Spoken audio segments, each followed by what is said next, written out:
Estamos aqui durante alguns dias já, vários índices, vários números, né, Max? Você trouxe números da CDC americana, etc. Hoje nós temos um convidado por telefone especial, o doutor Osmar Terra, um homem que combateu H1N1, né, enfrentou várias crises e sabe muito bem o que está acontecendo nesse exato momento, não só no Brasil, como no mundo. Então, para falarmos aqui com o doutor Osmar Terra, boa noite, doutor Osmar Terra, tudo bom? Como é que você está? Boa noite, Alan. Boa noite ao Ítalo, ao Max também. Boa noite a todos que estão nos ouvindo nesse momento. É um prazer, é muito grande aí participar do teu programa. O prazer é todo nosso. O senhor teve uma experiência com H1N1. Poderia contar um pouco como é que foi isso, essa experiência com o H1N1? Qual é a relação que tem com essa crise que nós estamos vivendo hoje? Bom, como tu já sabe, eu sou médico de profissão e eu tive uma trajetória na área de... tanto como médico de consultório, depois como saúde pública, né? Eu fui primeiro gestor que implantou o SUS no Sul. Eu cuidei da implantação do Sistema Único de Saúde no Sul do país, né? Principalmente no Rio Grande do Sul.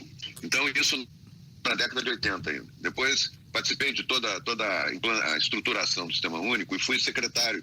Fui o primeiro prefeito do Brasil a ter equipe de saúde da família, criar a equipe de saúde da família, e depois fui secretário de saúde 8 anos do Estado. Nesse período, eu enfrentei algumas epidemias, né, que entraram no Rio Grande do Sul. Uma febre amarela, epidemia da dengue, né, não tivemos nenhum óbito, né, e a epidemia do H1N1, que foi surpreendente. O H1N1 foi uma mutação feita no suíno, né, no convívio do suíno com humanos, né, no México. E a mutação de um vírus que é um vírus parente daquela gripe espanhola, que foi devastadora, né, que matou milhões de pessoas, né? E ele começou, a gente não sabia direito como é que ele ia se comportar. Ele começou lá no México, nos Estados Unidos, a gente não tinha notícia ainda, não tinha dados da evolução dele, e começou na Argentina e no Uruguai, a gente não sabia, ali no Rio Grande do Sul, né?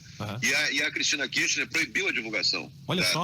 Porque era época de eleição na Meu Argentina. Deus do céu. Então ela não queria que fosse divulgado, né? Então nós estávamos no escuro, nós não sabíamos o que estava acontecendo, e de repente começou a entrar, vindo da Argentina, pessoas doentes, principalmente motoristas de caminhão, né, que vinha, e alguns turistas argentinos, pessoas que foram fazer turismo lá em Bariloche e tal, que voltaram e voltaram muito doentes. Então não houve esse período assim de começar a ter um caso ou outro.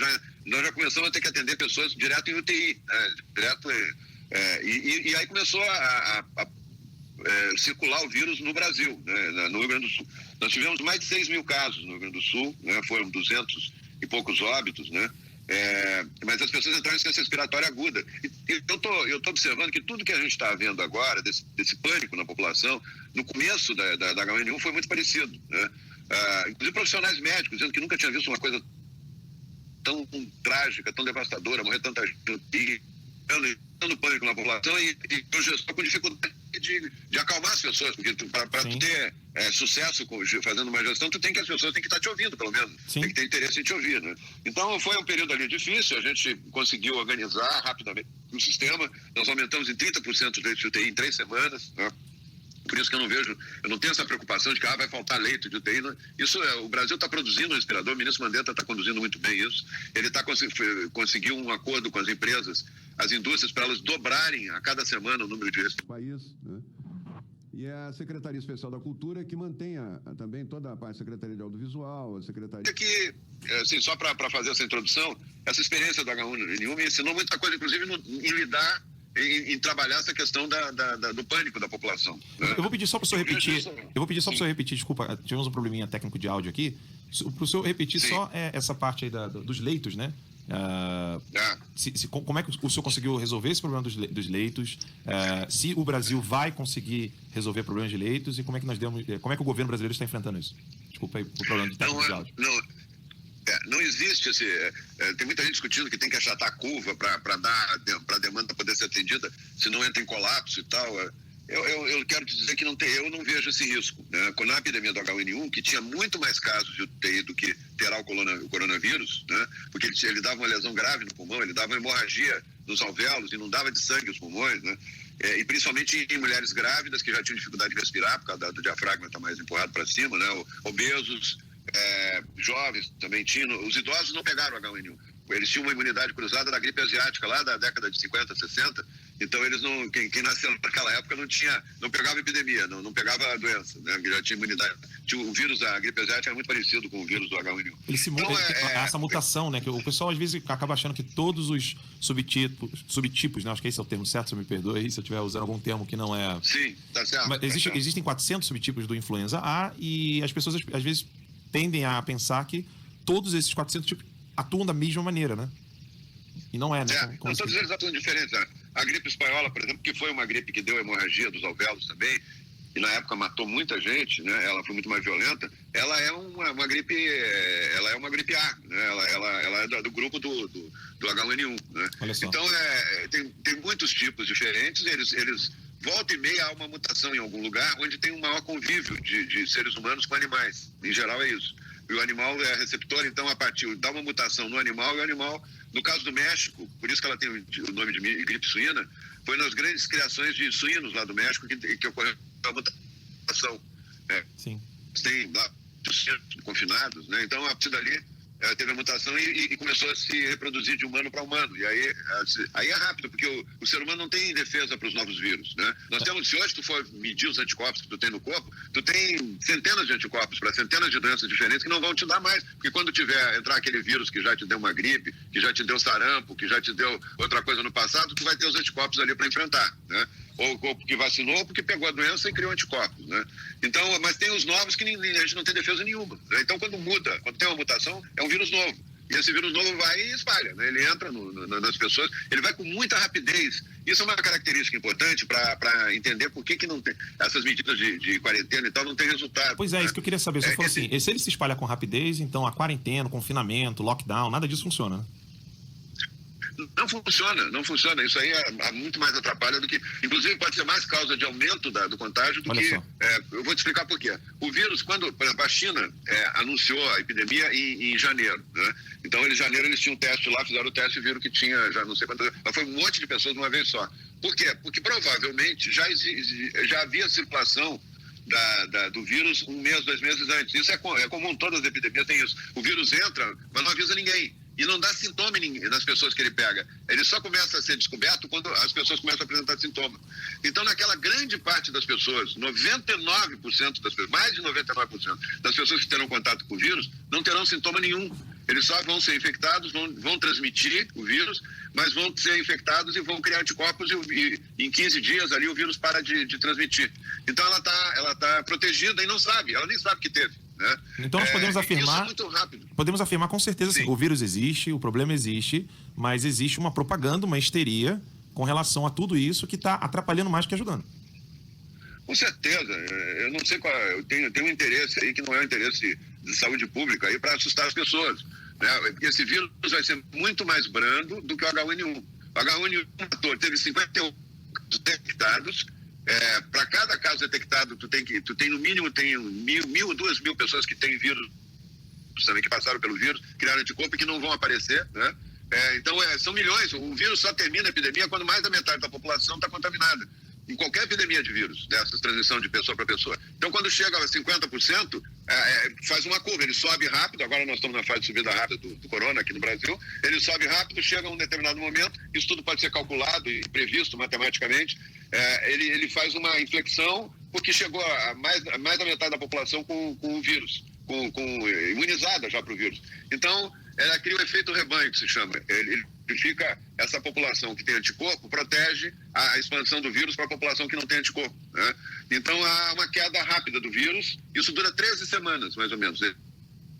Entendi. 13 semanas, né? 13 semanas. O H1N1 foi 13 semanas. Nós já estamos no final da segunda semana, já estamos subindo. Então, na sexta semana, tem o pico da epidemia.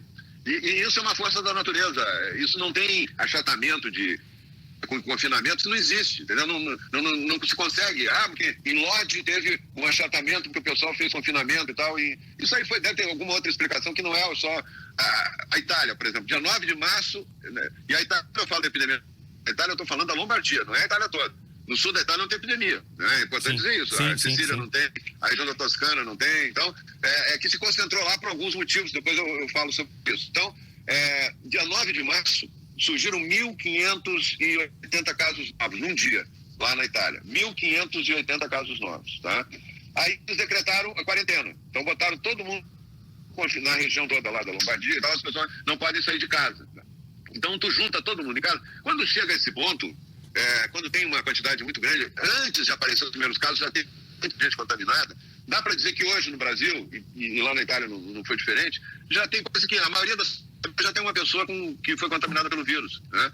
Então, quando tu confina as pessoas, aquela pessoa que é portadora assintomático, ela vai conviver 24 horas sem sair de casa com os que têm ainda anticorpos, né? E acaba contaminando todo mundo. Por isso que aumentou, deu uma explosão depois que eles decretaram a quarentena. Ou seja, a quarentena... 12 dias depois, dia 20... Não, continua, desculpa. A quarentena, ela aumentou, por exemplo, do dia 9, que foi decretada a quarentena, ao dia 12, triplicou o número diário de pessoas com a doença, com resultado do Covid-19. Então, não adiantou nada. Mas por que triplicou em 9 dias? Porque as pessoas estavam convivendo juntos, pessoas que não tinham, que tinham vírus, que tinham imunidade, com pessoas que não tinham, principalmente os vítimas. Na Itália, 95% são pessoas com mais de 70 anos, entendeu? E é justamente a maior população de idosos do mundo, proporcionalmente à população, é a maior concentração, a maior proporção. O Japão é a maior proporção por país, mas proporção por região do mundo é na Lombardia, que tem tão rica, é uma região que tem enorme comércio com né? A indústria têxtil da China, sim. Foi para a China e voltou. Exato. E a China veio e o pessoal foi lá e voltou, os comerciantes e tal, 2 meses antes da epidemia. O vírus já estava circulando antes lá, entendeu? Então não tem como confinar mais, entendeu? Não tem funcionaria o confinamento se tu trabalhasse com Nostradamus, entendeu? E eles disseram, daqui a 2 meses vai começar o vírus a mas não existe possibilidade nenhuma de fazer uma previsão dessa e de ter um controle do número de pessoas infectadas. Por que ela está se propondo? Tu vê a rapidez que esse vírus se transmite? Na comitiva do presidente, em 12 horas ficaram no avião, na ida e na volta, 60% das pessoas ficaram com coronavírus. Quer dizer, ficar sintomático, a maioria sintomático. Se tu não dissesse que o outro que ele tinha que fazer o exame, ninguém ia saber, né? Então, ele se propaga muito rápido, ele está em todo lugar, né? Ele está na família, ele deve estar vendo no meu filho, entendeu? E eles não estão sentindo, os jovens não sentem nada. A grande maioria dos jovens não vai ter problema nenhum. Entendeu? Não tem um caso de criança internada em UTI na Itália, não tem um caso de jovem internado, né? A não ser que ele tenha uma doença ou outra, aí sim, né? Que debilitou, que tem baixa imunidade e tal, aí contagia. Então a expansão, ela é exponencial, ela é muito rápida, não tem como achatar essa curva, é uma força da natureza isso. Então o que tu tem que fazer é proteger a população de risco. Esses sim podem ficar isolados, né? As pessoas que têm imunidade baixa, os idosos, né? As pessoas que têm febre e que têm sintomas do coronavírus devem ficar em isolamento junto com a família, aí já aproveita, deixa a família junto ali para proteger, provavelmente a família já está contaminada também. Então tu tem uma série de ações que tu faz junto, né? E sim, que tu protege, e quem não tem, os jovens, e aí os adultos também, que não estão chegando aos 60 anos, esses podem ter uma vida de relação tranquila, é só dar a diferença a distância de 1 metro, lavar as mãos o tempo todo, usar sabão, água com sabão para passar na sola do sapato quando chega em casa, deixar o sapato do lado da porta de entrada, né? Isso são medidas simples para prevenir isso aí que pode fazer, proteger aquele grupo de risco para ele não pegar o vírus. Agora, então sim, por favor. Doutor Osmar, nós temos alguns números aqui de antes de acontecer toda a publicização do vírus Covid-19, né? O vírus chinês. Pessoas com gripes comum nos Estados Unidos, de outubro de 2019 a fevereiro de 2020, 31 milhões de pessoas ficaram com gripe. 370 mil foram hospitalizadas. E 30 mil, de outubro até fevereiro, chegaram a óbito, fontes do CDC dos Estados Unidos, está no site health.com. Exatamente. Há alguma histeria também com relação ao próprio número em si do que está sendo tratado, né? É claro. Tu pega o tratamento que teve o H1N1 na imprensa, logo depois do começo, que era governo Lula, era um tratamento completamente diferente do tratamento que estão dando agora. Agora estão 24 horas assustando as pessoas, né? Não tem cabimento o que está acontecendo. E é um vírus, e o H1N1 matou muito mais pessoas do que vão morrer com o coronavírus, né? Para você ter uma ideia de dimensão, vou te dar uma dimensão que eu acho que dá. No Rio Grande do Sul, todo inverno, morrem cerca de 1.000 pessoas, 95% são idosos, de influenza sazonal, de que ocorre no inverno. Qual que é o número, de novo, desculpa? Né? Mil em torno pessoas. de 950 a 1.000 pessoas. De 950 a 1.000 pessoas. Todo ano. Né? Isso eu tenho a estatística da Secretaria. Vai morrer menos gente do coronavírus no Brasil inteiro do que o pessoal que vai morrer da gripe sazonal no Rio Grande do Sul no inverno. Né? Ou seja, a gripe sazonal mata mais do que o próprio Covid? Mata mais. Ela pega o idoso mais vulnerável, mais fragilizado, tem menos defesa e provoca lesões mais graves no pulmão, gera pneumonia e tal. É o que o coronavírus faz. Talvez ele individualmente, quando ele consegue progredir dentro do organismo, ele pode até causar uma lesão maior do que a gripe sazonal igual. Agora, vai ter uma sim. Com relação aos estados, né? O senhor falou que isso já acontece só no Rio Grande do Sul e nós estamos aí assistindo Rio de Janeiro, São Paulo, Rio Grande do Sul, Minas. Vai ser um número enorme. Que no Sul morre mais. Sim. Mas nós estamos vendo medidas que nunca foram tomadas antes, que além de assustar a população, parece que está chegando o apocalipse. E estamos vendo o país quebrar com isso, né? O risco é esse. O que aconteceu? Está acontecendo o efeito manada. Como se assustou a população muito, a população fica cobrando alguma medida do governante. Uhum. E os governantes, por algum motivo, pode até bem intencionado ou não, né, eles começam a tomar medidas ultra radicais. Né? Muito nenhum. Eu quero dizer o seguinte, que essa curva toda que eu falei aí, a contagem da metade da população, vai ocorrer com escola fechada, com escola aberta, com shopping fechado, com shopping aberto, com ônibus proibido ou com ônibus permitido. Aqui no DF fecharam os parques, né? O governador fechou o parque. Eu não entendi essa de fechar o parque. Porque o parque é um lugar que tem ao ar livre, tem menos chance de contágio. Se as pessoas não ficarem se beijando na boca, né, no parque, só caminhando, né, e com uma distância de 1 metro de uma para outra, não tem risco nenhum. Não tem risco nenhum. Né? Eu não sei quem é que diz que isso tem risco. Eu comandei o processo todo do H1N1 lá, nunca fechei um bar, nunca fechei uma loja. Não deixei fechar, porque queriam. Tinha todo um grupo lá, apocalíptico, lá, querendo fechar tudo, não deixei fechar. Fecharam até as igrejas, as igrejas. Tá um absurdo, os shoppings, as pessoas... Isso vai dar uma quebradeira, vai jogar o país numa recessão muito mais profunda do que foi a recessão da Dilma, inclusive. O New York Times... 6 anos para recuperar. O New York Times e o Washington Post, a mídia americana, já está dando passos para trás, né? A gente fala de step back, né? Já estão falando de, pelo amor de Deus, parem com a quarentena, parem com esse confinamento, porque isso não resolve nada. Isso já está surgindo na mídia americana. Aqui no Brasil ainda não. A mídia brasileira ainda está sob o efeito do susto, né? Da histeria, intencional ou não. É impressionante quando tu fala que não tem esse risco todo, que as pessoas têm que tomar algumas medidas e que tem que ficar tranquilo e tal, as pessoas ficam com raiva de ti, porque acham que tu tá menosprezando o risco e tal. Você não tem coração, você não é humano. Não tem risco. Esse risco não existe. Eu quero aproveitar a tua audiência para dizer, esse risco de que todo mundo vai morrer, tem gente botando que vai morrer 1 milhão. 1 milhão, Tem um técnico do Ministério da Saúde que calculou, ainda bem que o Mandetta não deu bola, mas calculou que morrer 180 mil pessoas no Brasil. Esse cara deve ter um militante político, alguma coisa, que não tem base científica nenhuma isso que ele está falando, entendeu? Então, olha, se morrerem 1.000 pessoas é muito. Vai morrer um pouquinho mais de 1.000, talvez, ou menos de 1.000, né?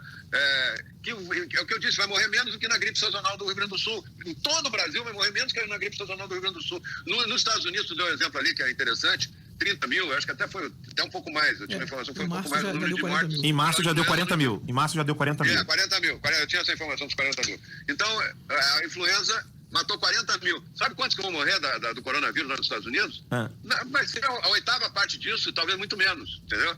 Então, obrigou o Trump a tomar medida, a causar recessão nos Estados Unidos também, entendeu? Por quê? Porque toma atitude, vem os opositores pegam a carona no medo e começam a jogar a população contra o governante. Então, o Trump, até para não ficar para trás, tem que tomar medidas. Aí começa, o governador do Rio Grande do Sul tem que tomar medidas, aqui o governador de São Paulo lá na frente toma medidas, o governador de Santa Catarina, o governador de Santa Catarina e o Witzel proibiram o pessoal de ir na praia. De ir na praia, não tem risco na praia. Em Canoas teve um surfista que foi preso. Não, e pior ainda, eu vi um conflito, porque a polícia militar tentou proibir o pessoal de entrar na praia lá em Santa Catarina, e saíram a polícia dando tiro de bala de borracha, tinha nos banheiros. Meu Deus! Não tem, olha, é o apocalipse das ideias, entendeu? Da razão. É o apocalipse da razão. Então, eu diria até que o apocalipse do sentimento, né? Porque da razão... É que o medo da população pressiona e os governantes têm que mostrar. Então, o prefeito da cidade, que eu fui prefeito lá, agora previu o comércio funcionar. Eles pediram uma reunião comigo, eu fiz uma telereunião com eles, com os prefeitos da região toda e tal. Eu sou o deputado mais votado lá, né? E eles perguntaram a minha opinião. Eu disse, olha, eu acho que não adianta nada. Expliquei, uma criança que está na escola e que não tem aula, ela vai se encontrar com os amigos dela na rua, na praça, no clube, na casa dos amigos, ela vai se contaminar igual. E ela vai ficar assintomática. Aí quem vai cuidar, o pai e a mãe não podem cuidar dela, quem vai cuidar dela é o vovô e a vovó. Eles vão matar o vovô e a vovó, eles vão contaminar o vovô e a vovó. Matar não, mas vão botar o vovô e a vovó numa situação de doença grave. Sim, na área de risco. Então vai aumentar o número de casos. Tu fechar a escola, aumenta o número de casos, não diminui, entendeu? Pode aumentar. Não, agora, com relação ao governo, com relação ao Bolsonaro, eu só acho, então, que essa tranquilidade que o Bolsonaro está passando está sendo única, então, né? Porque está todo mundo desesperado, e o Bolsonaro compreendeu, né? Muito corajoso.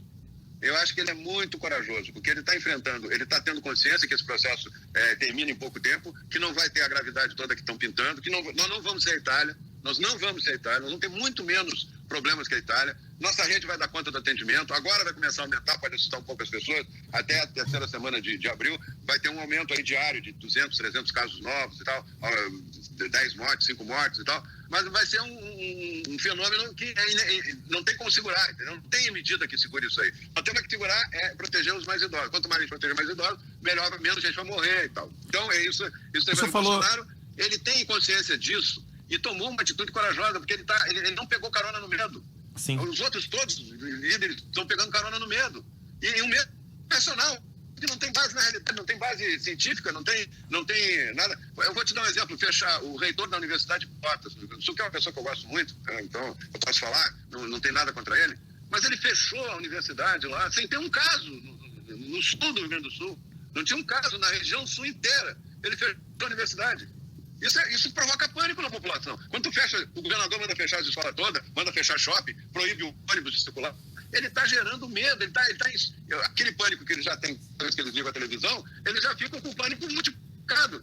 Alguém tem que dizer que não é isso, que não tem problema, que dá para levar a vida normal, que dá para ir no shopping, que dá. Eu fui no supermercado aqui em Brasília, eu chego no supermercado, tá todo mundo lá dentro conversando, comprando, entendeu? Todo mundo eu também fui, eu fui no mercado e levei minha filha. O governador de Santa Catarina, decretou quarentena total agora. Mais 7 dias. De 7 dias. Não tem cabimento. Eles estão copiando, né? Eu acho que uma coisa aí de copiar os europeus. Né? O Macron decretou quarentena total, tá? Dia 16 de março, o Macron decretou, pega as curvas de contágio lá, vê se elas diminuíram. Diminuíram nada. Estão explodindo lá na França, porque vai acontecer a mesma coisa que aconteceu na Lombardia. As pessoas portadoras assintomáticas com o vírus vão contaminar em casa, fechado em casa com o pai, com a mãe, com o gato, com todo mundo lá, vai contaminar quem não está contaminado. E aumenta o número de casos. Principalmente os idosos que ficam mais em casa vão ser contaminados, né? Ficam mais tempo em casa, vão ser contaminados com mais facilidade. O senhor disse que é sazonal. O senhor disse que tem um caso sazonal. O senhor fala do Macron. O que de fato aconteceu na Itália para ocorrer tanto o colapso do sistema de saúde e por que na França está acontecendo isso? A Itália teve uma circulação muito grande do vírus, né? Nessa região da Lombardia, não é na Itália. Ok. Né?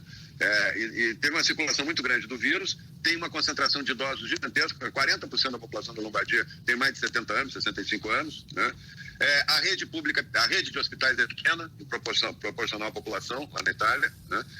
E ela tem o frio do inverno, porque o frio é um fator muito importante para agravar esses problemas, né? As viroses, porque ele derruba a defesa e as pessoas acabam ficando mais confinadas, né? Em alguns lugares, então o contágio é mais rápido. Então somou tudo isso, né? E uma rede eficiente lá, o governo não procurou aumentar ali o atendimento, não sei o que é o detalhe da rede de atendimento, eu não tenho. Mas houve muita gente sacrificando, médicos até morreram lá e tal, mas houve uma concentração de fatores lá que não vai se repetir em nenhum outro lugar do mundo. No resto, lá está 4%, acho que mais de 4% já, de número de óbitos. No resto está a menos de 1,5% de quanto de óbitos em relação aos casos detectados, aos casos que fazem exame, que são os que têm sintoma, né? Então, por que tem que comparar o Brasil com a Itália? Por que não pode comparar com a África, por exemplo, que praticamente não está morrendo ninguém lá na África? Tem coronavírus, tem casos, mas tem mortalidade muito baixa. Por que não pode comparar com a Inglaterra, com a Suécia, com a Alemanha? Por que tem que comparar com a Lombardia? Para botar medo nas pessoas. Por que não pode comparar com a Coreia do Sul, que não fechou um bar, não fechou um restaurante? Eles só aumentaram a quantidade de exames e o monitoramento das pessoas que dava positivo. E reduziu, já está terminando a curva lá embaixo. Por que não dá para comparar com Israel? Israel tem um discurso, eu recomendo para quem está nos ouvindo aí, para nos vendo, que leiam, vejam o discurso do ministro da Defesa de Israel. Nós colocamos hoje de manhã. Ele explica em detalhe, ele explica uma simplicidade, de forma tão didática, o que tem que fazer. Não adianta, as pessoas têm que ir trabalhar, as pessoas têm que tomar cuidado no lugar de trabalho, mas elas não têm isso, elas não têm perigo de ficar doentes, elas não existe isso. Né? As pessoas que com defesa, os que não tiverem defesa podem ter uma forma leve ou não vão ter nada, né? Quando se contaminarem. Então, e a curva vai seguir o curso dela. O próprio ministro de Israel fala, né? Quando chegar a 60%, 70%, não precisa nem chegar a 60%, 70% da população contaminada para parar a epidemia. Com 50% já para, mais de 50% já para, né? E vai parar em junho, na primeira semana de junho, nós não vamos ter mais epidemia, vai terminar a epidemia aqui. Eu, quando dei entrevista na TV Câmara, eu falei que a epidemia da Itália ia começar a cair na terceira semana de março. Eles têm uns antes de nós, né? Nós vamos repetir os prazos, não o que aconteceu lá. Os prazos vão ser parecidos, que essa curva é a mesma curva de Wuhan, é a mesma curva do H1N1, é a mesma curva das influenzas. Então vai ter, na sexta semana de evolução da epidemia, chega a pico e depois cai. A Itália, eu cantei essa pedra há 10 dias atrás. A Itália, entre o dia 24 e 26 de março, até joguei um pouco mais lá na frente, vai começar a cair a curva. Começou a cair ontem, né? Começou a cair ontem, já está no segundo dia de queda, que não tinha acontecido ainda, do número de novos casos, né? Nós temos que contabilizar o número de novos casos por dia, né? Isso que vai derrubar a epidemia. Vai chegar, eles vão terminar em maio, né? Entendi. Eles vão terminar em maio. Então, você ia falar da França. O senhor ia falar da França, eu acabei interrompendo. Eu estava falando da França. O presidente da França está morrendo de medo dos coletes amarelos, né? Os coletes amarelos estão na rua lá para derrubar ele há um tempo, né? Uhum. E ele não consegue se controlar aquele movimento. Ele aproveitou essa epidemia para botar todo mundo fechado em casa, né? E ganhou tempo, né? Um mês, as pessoas em quarentena. Tu acredita que é possível deixar toda a população fechada em casa um mês? As crianças em casa, todo mundo em casa, ninguém sair de casa, isso não existe. Você não acha que pode ocorrer? Você não acha que pode ocorrer esse risco aqui no Brasil, os governadores quererem usar desse argumento para poder fazer algum tipo de movimentação contra o governo Bolsonaro, dizendo que ele não está fazendo nada contra o vírus? O governo está fazendo tudo que pode, o governo está providenciando o aumento da rede. O ministro Mandetta acertou com as indústrias para multiplicar. Cada semana está dobrando o número de produção de respiradores. Nós vamos ter toda a rede montada, toda a rede. Nós estamos botando 5 bilhões para atendimento. Nós temos que nos preocupar com o atendimento. Né? A questão da prevenção, da quarentena e tal, isso é uma bobagem. Agora, sabe o que vai acontecer? Eu estou dizendo que termina em junho. Eu estou dizendo que o ápice chega... Porque eu estou trabalhando com estatísticas epidemiológicas, com ciência, com Big Data. Tu junta todas as epidemias, todos os dados de epidemia, tudo que é publicado sobre epidemia, e tu consegue prever, faz a projeção. Né? E tu tem que trabalhar com esses dados. Agora é capaz de acontecer exatamente o que eu estou dizendo, eu já disse que ia acontecer lá na Itália há 10 dias atrás, que ia começar a diminuir agora, e os caras dizem, não, é porque fizeram a quarentena, porque os governadores foram firmes e tal. Não me venham dizer isso, pelo amor de Deus, né? Porque vai, com o governador fechando escola ou não fechando escola, vai acontecer igual isso aí. E o governador e o presidente têm sido corajosos para enfrentar todo esse medo que a população tem, sem pegar carona no medo, né? E vai ter um resultado tranquilo. Tudo que ele está dizendo vai acontecer. Sim, mas em relação... Agora, a minha dúvida é a seguinte, uma vez que nós sabemos que está tudo dentro da normalidade, há o risco dos governadores quererem utilizar isso para fins políticos, ou seja, impedir que a população, por exemplo, se manifeste diante de alguma decisão que não seja da vontade do povo. Eu acho que os governadores agora, se eu fosse os governadores, eu negociava com o presidente, mesmo os governadores, tem vários que querem ser candidatos a presidente, né? Eu negociaria com o presidente Bolsonaro o fim dessas medidas de isolamento, né? E o presidente anunciar nos estados, a partir do dia tal não tem mais confinamento, não tem mais isolamento, não tem mais nada. As pessoas vão seguir as orientações do Ministério da Saúde, assim, e os isolados vão ser os idosos, entendeu? E isso eu acho que é o que vai acontecer. Eles não vão conseguir manter isso aí. Eu temo que eles façam uso político disso. Não, já estão fazendo. O discurso todo é que o governo federal porque o governo federal não está assustando a população, eles estão dizendo que o governo federal não está fazendo nada, entendeu? É isso. Quem está fazendo alguma coisa é quem assusta a população, é quem pega carona. Estão pegando carona no medo, né? Para fazer política, inclusive. Daqui a pouco vão copiar a China e botar tanque na rua para combater vírus. Tem 5.700 municípios se preparando para as eleições em outubro. Tu acha que o prefeito que está querendo se reeleger, ele vai tomar uma medida menos drástica do que o outro prefeito do lado tá fazendo para se reeleger também? Tem uma competição entre os prefeitos para ver quem é que faz a coisa mais cruel contra a população, a coisa mais grave. Em Santa Catarina, daqui a pouco a gente vai mostrar as imagens aqui. Em Santa Catarina, o governador está colocando areias para impedir a passagem das pessoas nas estradas e para ir para a praia. Eu não sei quem é que está aconselhando o governador, eu gosto daquele governador. Eu não sei quem é que está aconselhando ele, mas está mal aconselhado, né?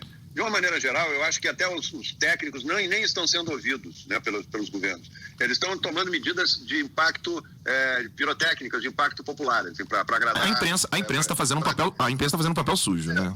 Exato, eu acho que intencional ou não, mas está fazendo. Eu acho que tem uma confluência de interesses aí que são interesses políticos, não são de saúde pública. E a saúde pública vai para o beleléu. Inclusive piora onde as medidas restritivas são maiores. Como piorou na Itália. Aliás, como eu vou te dizer uma coisa, está piorando na França com o isolamento do Macron, né? Eu tenho dados agora dessa semana que ele decretou o isolamento, o confinamento da quarentena radical lá, dia 16, fez um discurso pela pátria e tal, muito bonito o discurso dele. E aumentou muito o número de casos de lá para cá. Entendeu? Porque quando vai para o confinamento, o isolamento, a primeira ideia que tu tem é que vão parar no dia seguinte, 2 dias, 3 dias depois, vai diminuir os casos de contágio, né? Os novos casos vão cair. Não, tudo subiu. Na Itália, inclusive, quando fizeram o confinamento, explodiu o número de casos, né? Porque eles vão com o vírus para dentro de casa e contaminam a família toda, né? Sem dúvida. Então não tem mais. Depois que o vírus circulou, tá feito, tem que acompanhar essa força que a natureza tem de formar esse ciclo aí, de diminuir depois e proteger os mais vulneráveis. Doutora Materra, sair de casa, os mais velhos e tal, é isso aí. Doutora Materra, muito obrigado. Né? Eu fiz questão de chamá-lo de doutor aqui, porque o senhor está aqui mais do que como deputado federal, como um médico preocupado, corajoso, né? Eu estou muito feliz de ver um médico corajoso, mostrando o que está acontecendo em todo o mundo, em todo o Brasil, com estatísticas, com seriedade, sem debochar de toda a situação, acalmando a população, compreendendo o que deve ser feito. Que Deus abençoe, muito obrigado por esses esclarecimentos. A nossa audiência inteira